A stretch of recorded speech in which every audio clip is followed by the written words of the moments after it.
In this video, I wanted to go over how I can sell $1 million worth of floor coatings by myself per year, no customer service, no salesperson, nobody but myself, and I would like to think that I also have time to be able to hang out with my friends, live life, vacation, do all kinds of other things, and I could probably pretty easily sell over $2 million per year by myself while still managing my whole business because of this that you'll see here. So did 742K last year, 720K already booked this year as of September 4th. Sales velocity would be 1.1 mil at the end of this year here. What we're going to be going through is how to achieve consistent growth without the stress of juggling too much, keeping everything in one place so that you have the easiest life possible. Let's get into it. All this breaks down to, at the end of the day, is having enough lead flow to be able to convert as many people, to be able to sell, to have profit, to be able to reinvest back into your business. This comes from an amalgamation of different lead sources. Currently, I have, inside of the free group, all of these lead sources for setting them up, how to properly do them, to get the maximum efficiency, to get as many leads as possible. Generally, when you're starting out, it's harder to utilize paid resources, but over time, essentially, unless your company's been around for a long enough time to get enough word of mouth, generally you'll have to tap into some kind of paid ads version. That would be Facebook ads, that could be Google ads, that could be Nextdoor, that could be even billboards, although I don't recommend them. It could be truck wraps, it could be all kinds of facets, because as I view marketing is to be seen, and ideally to be seen in the best possible light. I have other videos on branding. Don't really want to keep this kind of high level for y'all as well, by the way. Essentially then, what you want to do from all of those leads is your goal should be to get as many responses from those leads as possible so that you could qualify them to go on to an estimate. Based upon this, they will either do three things as they become a lead. They'll either won't respond, you won't respond to them because you're busy, you're installing a floor, something's going on, they don't respond off the initial message, or they do respond and then you qualify them right then and there for the estimate at that time.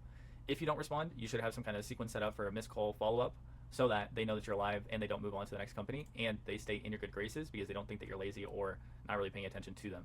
Especially when you're trying to hit numbers like 1 million per year, it becomes a game of really just getting everything lined up as much as you can because again, we don't want any stress, we don't want to juggle too many things, we do not want to be too stressed out in general.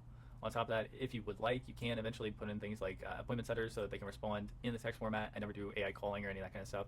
Just text messages with a system that actually will respond the way that you want it to then have them go to the qualifying call. If they don't respond to you, it's important to have some kind of follow-up sequence. Again, I have more videos onto this, but what it should be is a way for them to keep in contact, trying to get them to respond. That's the only goal in that step. You only want them to respond. You're not trying to sell. You're not trying to do all these things because if they respond, they're more likely to respond to you into the future. After all of that is taken care of, you will then go on to a qualifying call. Qualifying call should be really trying to connect with the person, find out what's important to them, level with them, make them know that you're a human and not just some random company out there, showcase yourself, and as well then qualify them, for instance, on the price of the floor so you don't waste your time onto estimates. I put that into quotes because an estimate is only really an estimate if there was a fair chance of them buying at all. If there's a 20% chance, there is still a chance. If they have no idea what it was going to cost, you go to the estimate, $3,000 to $4,000, and they're like, oh, I thought I was only going to be spending $1,000. That might as well not really even been an estimate because you just took all that time that you could have been doing all of these to increase your lead flow onto an estimate at that time. Goal being, again, to qualify them. As you continue to have more leads over time, sales pipeline management becomes very key. At the very beginning, not as important. When there's like 5 leads, it's very easy to manage them. I have probably 1,800 clients right in my sales pipeline management here, and I have about another 2,000 to import. So as you can imagine, as you're dealing with that quantity of people over time, it becomes extremely difficult to be able to follow up with them and manage them in an appropriate time so that you can get back to those people and again, not seem like we're too busy, we have too many other things going on to be able to respond to those people.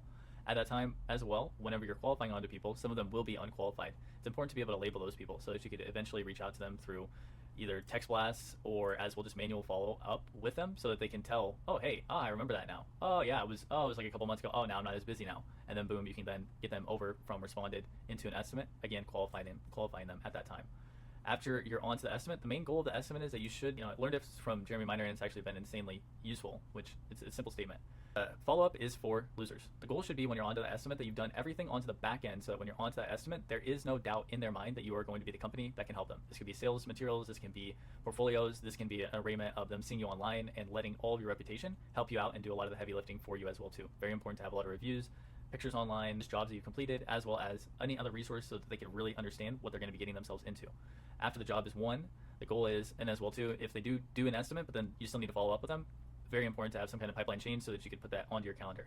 I personally have the pipeline automatically change from estimate given to estimate follow-up after 2 days, and then I'm reaching out to them, and as well I have it on my calendar, automatically automated into my calendar, so that whenever I know I need to follow up with them, they're right then and there. Follow-up, manual reach out. Goal here is to not be seeming as though you are very needy. You want to provide value for somebody. If they get on the call, or you call out to somebody and they just feel as though you're trying to get them onto the schedule, the likelihood that they actually want to get onto the schedule is way lower than just saying something like, hey, we just completed a project that was in your same flake color that we were talking about. Would you like if I just send that over for you? As you can see, there's no pressure to it. You're remaining top of mind, but you're also making it very easy for them to say, oh yeah, I totally forgot about that, by the way, my bad, when you don't come at them directly for the sale. You want to have value. You want to provide some kind of benefit for them on any kind of follow-up call that you're utilizing for them. Then as well, once the job is won, it's won. Congrats. But now it's on to the next one. If you ever rest onto the job that you just won, you will really, really, really, really mess yourself up.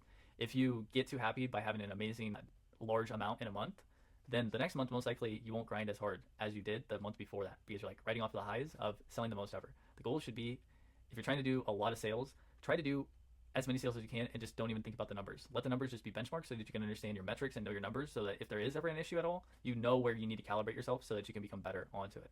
Afterwards, we want to go, once the job is won, now it switches over into efficient operations, because every part of this is already finished. We just did that. It's done. On to the next one.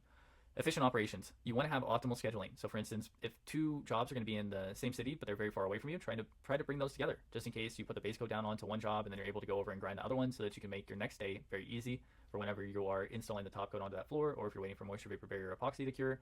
All different things that then will also lower your labor costs, but at the same time allow you to then be more profitable. If you can do that, you can make your lives easier for yourself and as well for all of your employees. They will like you, you will make more money, they will make more money, and as well everyone wins. What you want to do before the job is, if you don't already have any kind of scheduling software, making sure that they are also getting updates onto that. This helps them, just in case they didn't remember to take everything out of their garage. Very rarely it happens, but most likely it doesn't happen because of all the follow-up onto there.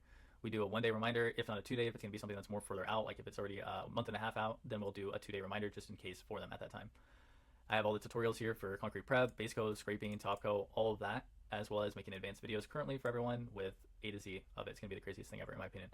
But really what you want to do whenever you're doing all of these, you want to try to make life as easy as possible. Prepping for the next step while you're on that same set. Setting out the base coat, setting out the flakes, setting out the material, pre-measuring everything that you're going to be utilizing.